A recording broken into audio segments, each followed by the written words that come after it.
As time passed, analysts stopped asking whether Trump was an anomaly. They began asking whether he was inevitable. That question marked a turning point in how his era was understood. No longer framed as a deviation, it became a consequence of economic dislocation, technological acceleration, cultural anxiety, and institutional fatigue. Trump did not appear in a vacuum. He emerged at the intersection of multiple unresolved tensions. Globalization had created winners and losers, but political language rarely acknowledged loss. Digital platforms amplified emotion faster than reason could respond. Trust and expertise declined as access to information exploded. In this environment, Trump's style did not merely survive, it thrived. He spoke in fragments suited to algorithms. He framed complexity as deception. He personalized abstract forces, giving frustration a visible target. This approach resonated not because it was new, but because it aligned with the medium through which people increasingly experienced reality. Politics had become inseparable from performance. Trump understood this intuitively. He did not adapt to the system, he exploited its incentives. Attention rewarded provocation, repetition rewarded loyalty, conflict rewarded visibility. In such a system, restraint was a disadvantage. This insight altered political strategy permanently. Future campaigns no longer focused solely on persuasion, they focused on saturation, on dominating cycles of attention rather than resolving debates. Trump's success demonstrated that occupying space mattered more than refining argument. Silence became vulnerability. Outrage became leverage. This transformation extended beyond elections. Governance itself absorbed performative elements. Public statements increasingly replaced policy substance. Symbolic gestures substituted for structural reform. Optics competed with outcomes. The line between governing and campaigning blurred. Trump governed as if campaigning never ended, and by doing so, he normalized perpetual conflict as a mode of leadership. Crisis was no longer an exception, it became a constant condition. Supporters adapted to it. Opponents exhausted themselves reacting to it. Fatigue became a political factor. Over time, constant escalation dulled sensitivity. What once shocked no longer mobilized. Each new controversy required greater intensity to achieve the same reaction. This escalation cycle reshaped media behavior and public expectation. History recognizes this dynamic as destabilizing. When societies lose the ability to distinguish between signal and noise, decision-making suffers. Urgency replaces prioritization. Reaction replaces reflection. Trump's era accelerated this loss of distinction, yet paradoxically, it also produced heightened political awareness. More citizens paid attention, more voices participated, engagement increased, but coherence declined.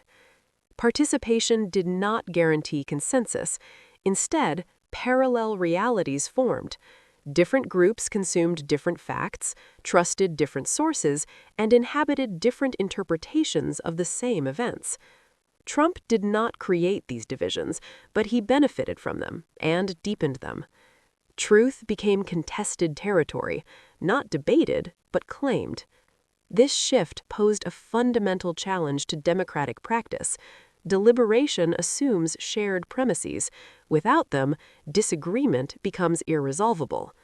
Trump's rhetoric often bypassed factual grounding entirely, appealing instead to emotional alignment. For supporters, belief replaced verification. For critics, exposure replaced persuasion. Both approaches hardened positions. History notes that polarization reached a stage where political identity rivaled religious or ethnic identity in intensity. Loyalty became personal. Criticism felt existential. Compromise felt dangerous. In this environment, Trump's endurance surprised many. Scandals accumulated, but consequences dissipated. Accountability mechanisms functioned, but unevenly. Institutions responded, but slowly. The gap between expectation and outcome widened. This gap fueled cynicism. If norms could be violated without consequence, why respect them? If truth could be dismissed as opinion, why defend it? If outrage produced no resolution, why sustain it? Trump's era forced these questions into public consciousness, and answers varied. Some responded by disengaging, others radicalized. A few attempted reconstruction, advocating institutional reform, media literacy, and civic renewal. Their efforts faced an uphill battle against momentum. History does not judge momentum kindly. It records it as force without direction. Trump embodied this force, not as a planner, but as an accelerator. He did not design the trajectory, he increased the speed. When speed increases, errors multiply, but so do revelations. Trump's presidency revealed weaknesses long ignored. Electoral systems strained under distrust, legal frameworks struggled with bad faith actors, media ecosystems proved vulnerable to manipulation. These revelations persisted after his departure. Reforms were proposed, some implemented, others stalled. Resistance met inertia. The system adjusted, but unevenly. No return to before was possible. History marked this as irreversible, not because Trump remained, but because the conditions he exposed could not be unseen.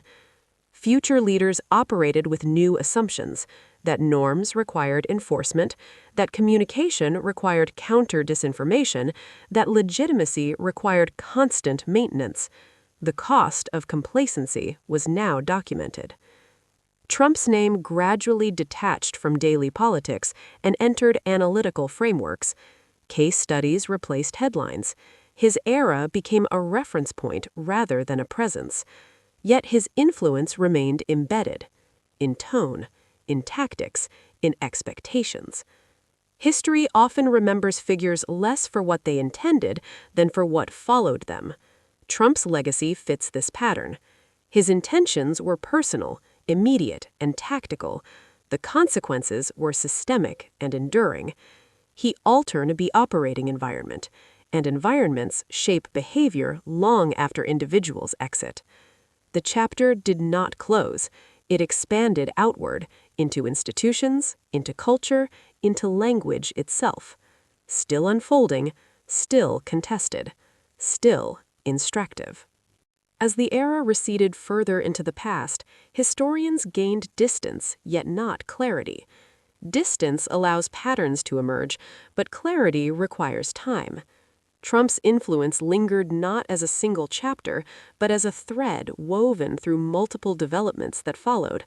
Policies changed, leaders rotated, crises evolved, yet the underlying dynamics he amplified remained active. This is how history often works. It does not end with a person, it continues through consequences. Long after Trump left office, political actors across the spectrum adapted to the terrain he reshaped. Some attempted to imitate his methods directly, believing style alone was the source of his power. Others positioned themselves as explicit opposites, defining their identity in contrast to him. Both approaches revealed the same truth. Trump had become a reference point. In classrooms, his presidency was no longer discussed only as contemporary politics, but as a case study in democratic stress. Students examined speeches not for rhetorical elegance, but for emotional mechanics. They analyzed how repetition altered perception, how ambiguity sustained loyalty, how conflict mobilized attention. Trump's communication style became an object of academic scrutiny, not because it was refined, but because it was effective.